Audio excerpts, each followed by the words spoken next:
तो hello guys, welcome back to my channel. तो मैं आज एक और वीडियो आपके लिए लेके आ गई हूँ। जैसे कि आपको पता ही है कि ब्रिज यूनिवर्सिटी के 21 मई से चालू हो चुके हैं पेपर्स।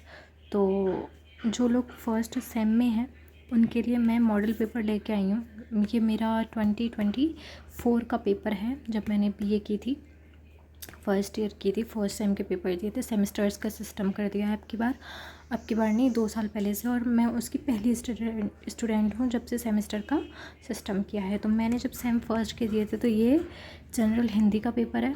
तो वो मैं आपको दिखाने लाई हूँ, क्योंकि 2-3 रीसेंट जो ईयर होती है, यानी कि पिछली जो साल होती है, उसके क्वेश्चंस नहीं आते रिपीट में। ज़्यादातर क्वेश्चंस आते हैं 2 से 3 साल पहले के, और मैं 2 से 3 साल पहले ही कर चुकी हूँ BA first year semesters. Okay, same first मैंने किया था। तो मैं आपको बता देती हूँ ये मॉडल पेपर की किस तरीके से आएगा। और 50 नंबर का आएगा स्टार्टिंग में आपका, और अगले जो सेकंड सेमेस्टर होगा उसमें 50 नंबर का आएगा। तो इस तरीके से आधे आधे नंबर्स में आपका आएगा। तो चलिए मैं आपको ये दिखा देती हूँ कि इस पेपर में आगे क्या है। चलो, तो ये बीए और बीकॉम, ठीक है, सेमेस्टर फर्स्ट एग्जामिनेशन 2023 में किया था मैंने। ओके, 2 साल पहले ही। फॉर नॉन कॉलेज मैंने नॉन कॉलेज किया था जनरल हिंदी, व्यावहारिक हिंदी एवं व्याकरण खंड। 2 घंटे बहुत ज़्यादा हैं इसके लिए, लेकिन हमारा 1 घंटे में हो जाता था। तो वो लोग 1 घंटे में ही हमें भेज देते थे कि जिसका हो गया वो जा सकता है। तो 1 घंटे में हो जाएगा, काफ़ी इजी आता है। तो इसके रूल्स एंड रेगुलेशंस कुछ मैं आपको समझा देती हूँ कि पेपर के लिए किसी भी परीक्षार्थी को पूरक उत्तर पुस्तिका नहीं दी जाएगी। पूरक उत्तर पुस्तिका का मतलब है आंसर शीट, एक और जो हमें शीट मिलती है लिखने के लिए, वो नहीं दी जाएगी। जितने पन्नों की मिली है आपको उतने पन्नों में ही करना पड़ेगा। 40 पन्नों की मिली है, और 40 पन्नों में अच्छे से अच्छी आप एक्सप्लेनेशन आराम से कर सकते हैं। चाहे हिस्ट्री का पेपर क्यों ना हो, 40 पन्नों में बहुत ईजिली हो जाएगा। इतना लिमिटेड क्वेश्चंस आते हैं। अतः परीक्षार्थियों को चाहिए कि वे मुख्य उत्तर पुस्तिका में ही समस्त प्रश्नों का उत्तर लिखें। तो उसी में आपको लिखना है, जो आपको एक दी गई है वही मेन होती है। ओके, हर बच्चे के लिए एक ही इश्यू होती है।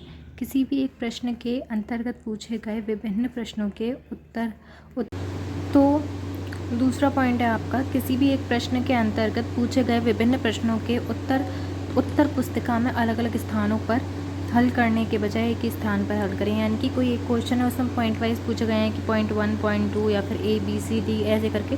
तो ऐसा नहीं करना है आपको कि पहले का ए यहाँ लिख दिया और बी बाद में लिख दिया पहले का। नहीं, पहले में अगर ए बी सी डी ब स द ऐसे करके पूछे गए हैं तो आपको चारों उसी जगह पे करने हैं, अलग अलग नहीं करने हैं। इससे एग्जामिनेटर आपके मार्क्स भी काट सकता है। इसलिए मार्क्स ना काटे या फिर उसको कन्फ्यूजन ना हो, उसको समझ में आ जाए, इसलिए आपको सही तरीके से लिखना है।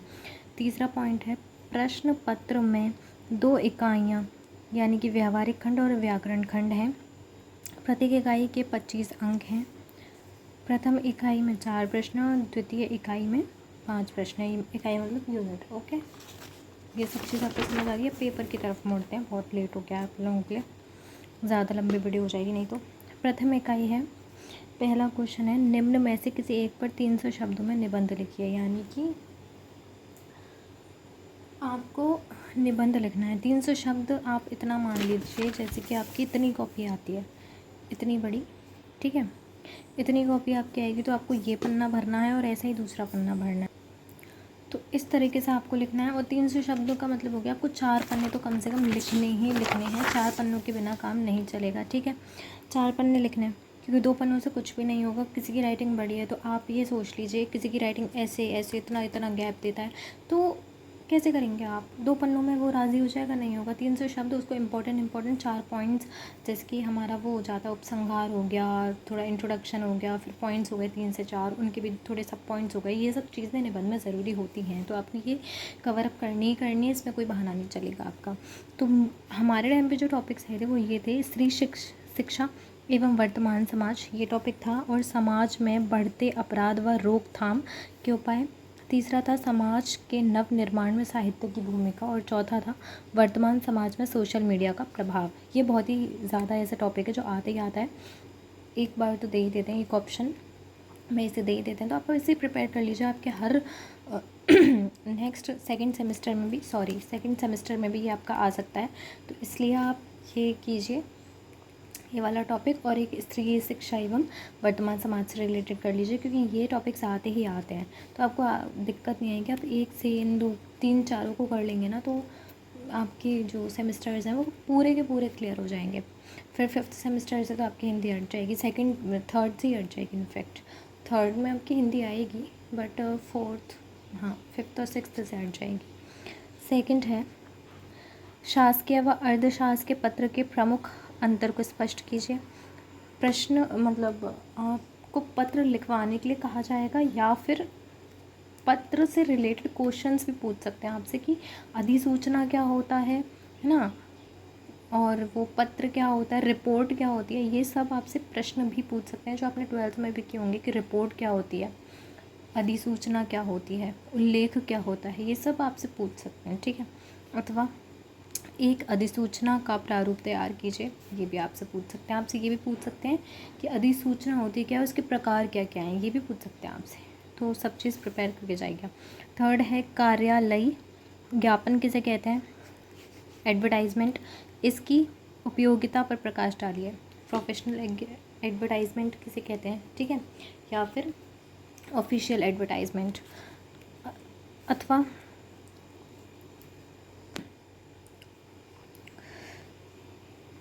एक विज्ञप्ति का प्रारूप तैयार कीजिए, यानी कि आपको फॉर्मेट लिखना है, या तो फॉर्मेट लिखना है या फिर विज्ञप्ति आपको लिखनी है, लिखने को दे देंगे। तो ये सब चीज़ें आपको करके जानी है, 12th में भी करवाई होंगी, आपको पता होगा।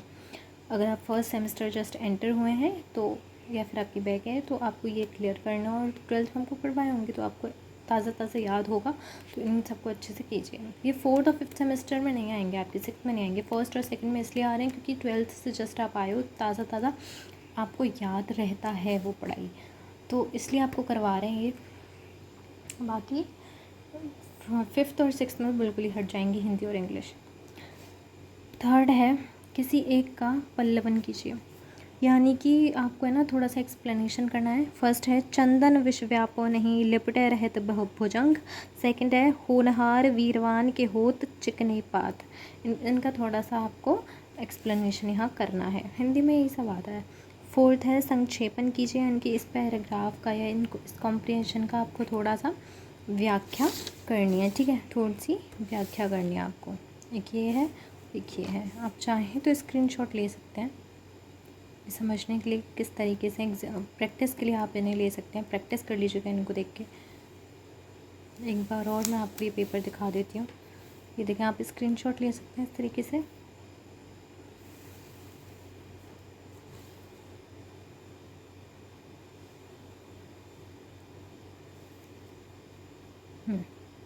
चलिए नेक्स्ट पे चलते हैं।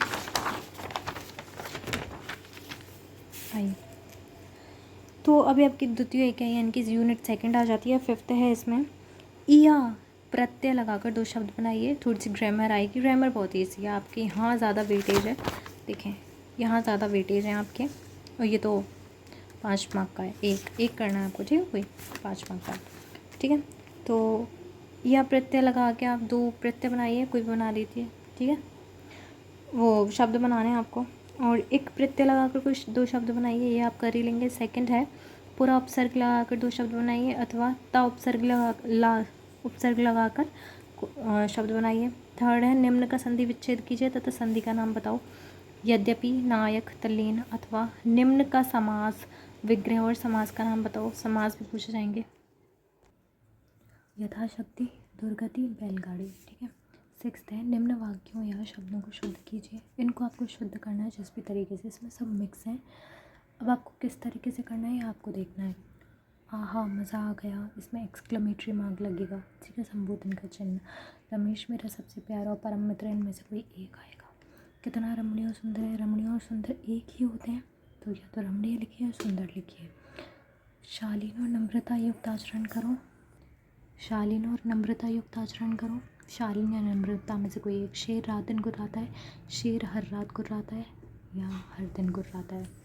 अथवा निर्विकार पूजनीय, यहाँ पूजनीय नहीं आएगा, पूजनीय आएगा। उत्तीर्ण मुनि श्रीमती को सही करना है आपको। 7th, निम्न में से किन्हीं 5 मुहावरों का वाक्यों में किन्हीं 5 मुहावरों के अर्थ स्पष्ट कीजिए प्रयोग करते हुए। तो ये सारे मुहावरे हैं आपके। तो टोटल 10 मुहावरे आपको यहाँ पे दिए गए हैं। तो 8th है, निम्न का हिंदी रूप बताओ, किन्हीं 5 का है तो हिंदी मीनिंग यानी अर्थ बताना है। 9वां है, निम्न 2 शब्दों से भाववाचक संज्ञा बनाओ। ठीक है, इन चारों शब्दों से भाववाचक संज्ञा आपको बनानी है। 2nd है आपका, निम्न शब्दों में 2 विशेषण युक्त शब्द बनाओ, इनसे विशेषण बनाने हैं आपको। और 3rd है, निम्न में से क्रिया शब्द कौन से हैं, इनमें से क्रिया वाले शब्द कौन से हैं, तो ये आपको बताना है। तो बस इतना ही पेपर आएगा आपका, इतना इजी, से ज़्यादा कुछ नहीं होने वाला, बहुत ईजी। और तो बस आपको टेंशन लेने की ज़रूरत नहीं है, आपको बहुत अच्छे से ये सब करना है और बहुत अच्छे मार्क्स लाने हैं। उन यूनिवर्सिटी वालों को मौका नहीं देना है, बहुत अच्छे से पढ़ना है आपको। और तैयारी स्टार्ट कर दीजिए अपनी, है ना। एग्ज़ाम कॉलेज के आपको बहुत अच्छे से देना है, तब जाके आप कॉम्पिटिटिव एग्ज़ाम बहुत अच्छे से कर पाएंगे।